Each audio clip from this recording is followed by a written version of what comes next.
gaan we nog verder met iets heel anders. Zou iemand het volgende onderwerp even willen openen? Dankjewel. Emmanuel Macron. Ja. Dit is in New York bij de Verenigde Naties. Daar werd vergaderd over de oorlog in Gaza. En het grote nieuws was dat een aantal landen voor het eerst de Palestijnse staat hebben erkend. Waaronder Frankrijk en het Verenigd Koninkrijk. Leuk weetje, de eerste die dat ooit deed was Algerije in 1988. Kijk maar hier, Algerije. First. Gefeliciteerd Algerije, lekker bezig. En inmiddels staat de teller op ruim 150 landen die Palestina erkennen. En dan is natuurlijk de vraag, wat doet Nederland? Nou, demissionair buitenlandminister David van Weel was ook in New York en die zei dit. The Netherlands will recognize a Palestinian state at a later stage as part of a political process that should commence now. Ja, heel typisch, Nederland durft het nog niet. Maar ik snap ook, wij zijn Nederlanders, wij willen iets concreets doen.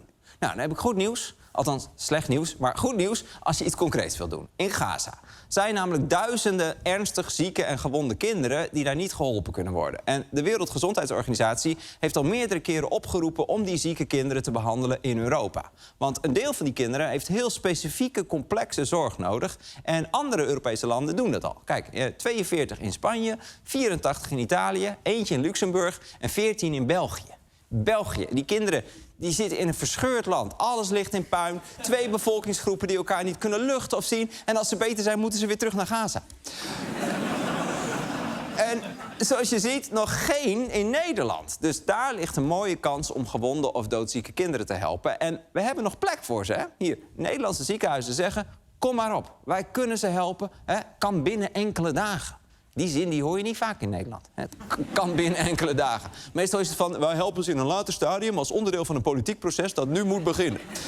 Maar het kan dus morgen al geregeld worden. Nou, waar wachten we op? Er komen geen gewonde of zieke kinderen uit Gaza met hun familie naar Nederland. Dat heeft de Tweede Kamer vanavond in een hoofdelijke stemming opnieuw besloten. Ja, dit klinkt inderdaad meer als een hoofdelijke stemming en niet als een hartelijke stemming. Er is dus een Kamermeerderheid tegen het opvangen van doodzieke Palestijnse kinderen die bijvoorbeeld kanker hebben of een amputatie nodig hebben. Hoe kun je daar nu tegen zijn? Nou, het zijn in elk geval deze partijen. Ja, wat zijn deze partijen gemeen? Ik bedoel, wat hebben deze partijen gemeen? Nou, het zijn de wat rechtsere partijen. En zij zeggen niet, laat die kinderen maar stikken. Nee, zij zeggen, we moeten ze daar helpen, in de regio.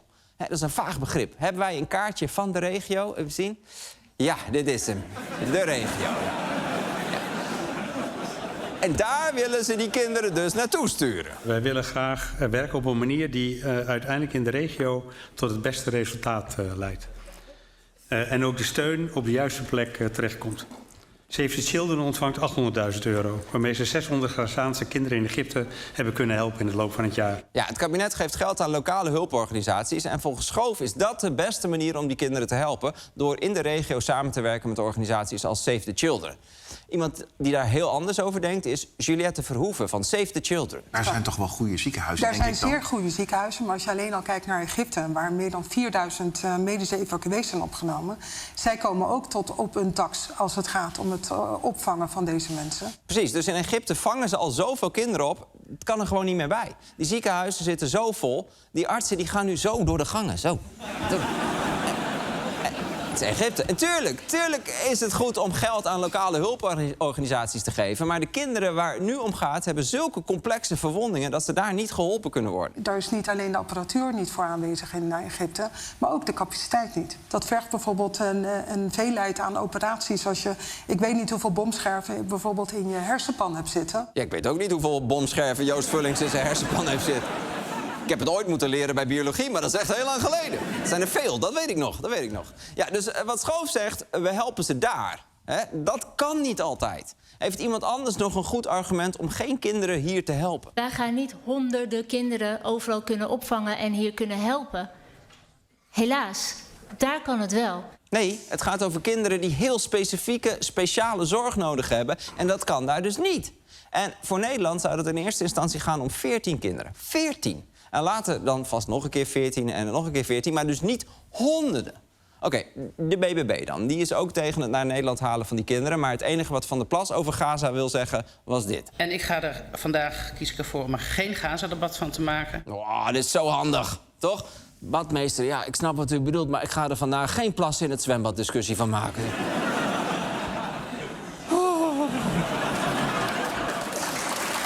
Makkelijk, kun je altijd gebruiken.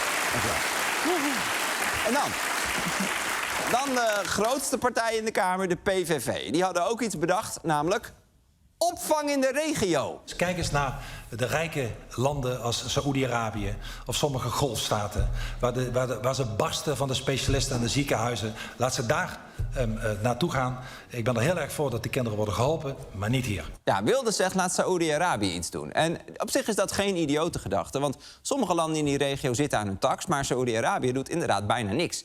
Die vangen eigenlijk alleen Max Verstappen op 1 keer per jaar. Ik bedoel, kom op, dat is 1 beschadigd kind. Je kunt er wel iets meer. Maar goed, Wilders heeft gelijk, Saoedi-Arabië doet te weinig. Maar ja, dat een stom land iets weigert is toch geen reden voor ons om ook niks te doen? En ik weet dat de PVV niet van buitenlanders houdt, maar voor een paar zieke kinderen kun je toch wel barmhartig zijn? Voorzitter, barmhartigheid is een mooi begrip. En de PVV is zeker ook een barmhartige partij. Dus wij vinden dat dat meisje ook geholpen moet worden. Maar wij vinden, en dat was ook het debat vorige week met het kabinet, dat dat beter in de regio kan plaatsvinden. Ja, dat is niet hoe barmhartigheid werkt. Als Wilders iemand van zijn fiets ziet vallen, dan zegt hij ook, ik ben zo barmhartig dat ik vind dat jij geholpen moet worden. Door iemand anders. Adieu.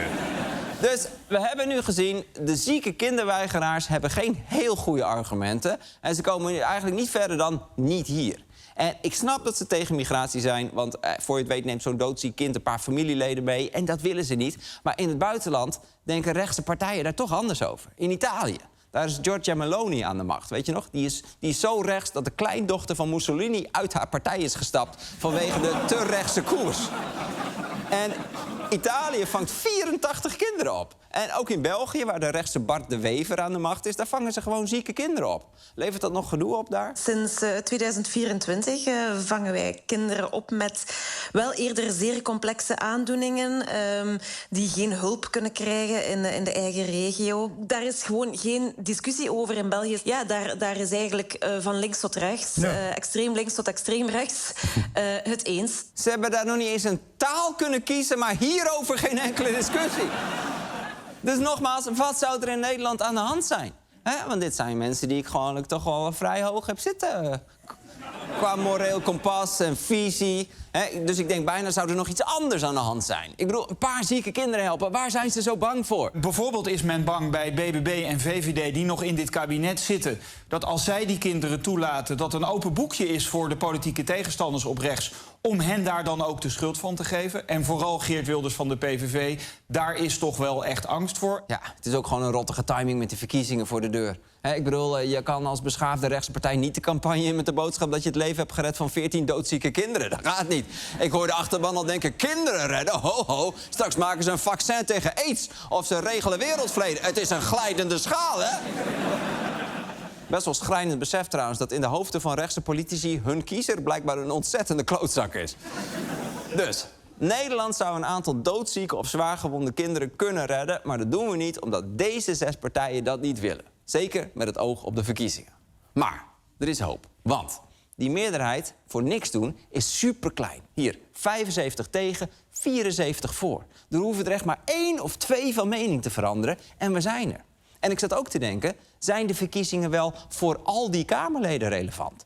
Want sommigen stoppen na de verkiezingen en anderen zijn door hun partij op een onverkiesbare plek gezet. En die Kamerleden hebben nu de kans om tegen de partijlijn in te stemmen. En zo als een laatste daad van verzet nog even 14 kinderlevens te redden. Als een soort dikke middelvinger naar het partijbestuur. En Kamerleden als Jeroen Hartsuiker, Kamerlid voor de VVD. Jeroen, je hebt keihard gewerkt, hoe word jij beloond? Met plek 39 op de kandidatenlijst. Jouw dagen als Kamerlid zijn geteld. Jij gaat straks lekker lobbyen voor de Diabetesstichting of weet ik veel waar jouw hart ligt. Laat die partijlijn los. Zeg gewoon fuck you VVD. Ik laat mijn suikerhartje spreken. Ik red die kinderen. Of wat dacht je van Mariska Rikkers-Oosterkamp, Kamerlid voor de BBB? Niet meer verkiesbaar bij de volgende verkiezingen. Mariska, dit is je kans. Wijk af van de Kero-lijn. Maak jezelf onsterfelijk en red die kinderen. Of Vincent van den Born van de PVV. Spookkamerlid werd je genoemd, omdat je er nooit was. Niemand kon zo hard zijn snor drukken als jij.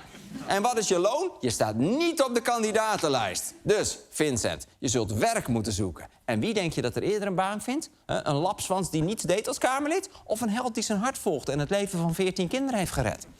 En dit waren er dan maar een paar, maar er zijn veel meer Kamerleden die met hun partij mee hebben gestemd tegen de hulp aan zieke kinderen. Terwijl ze volgens de huidige peilingen volkomen kansloos zijn om terug te keren in de Tweede Kamer. Dus jongens, kom op. Je hebt nog een paar weken.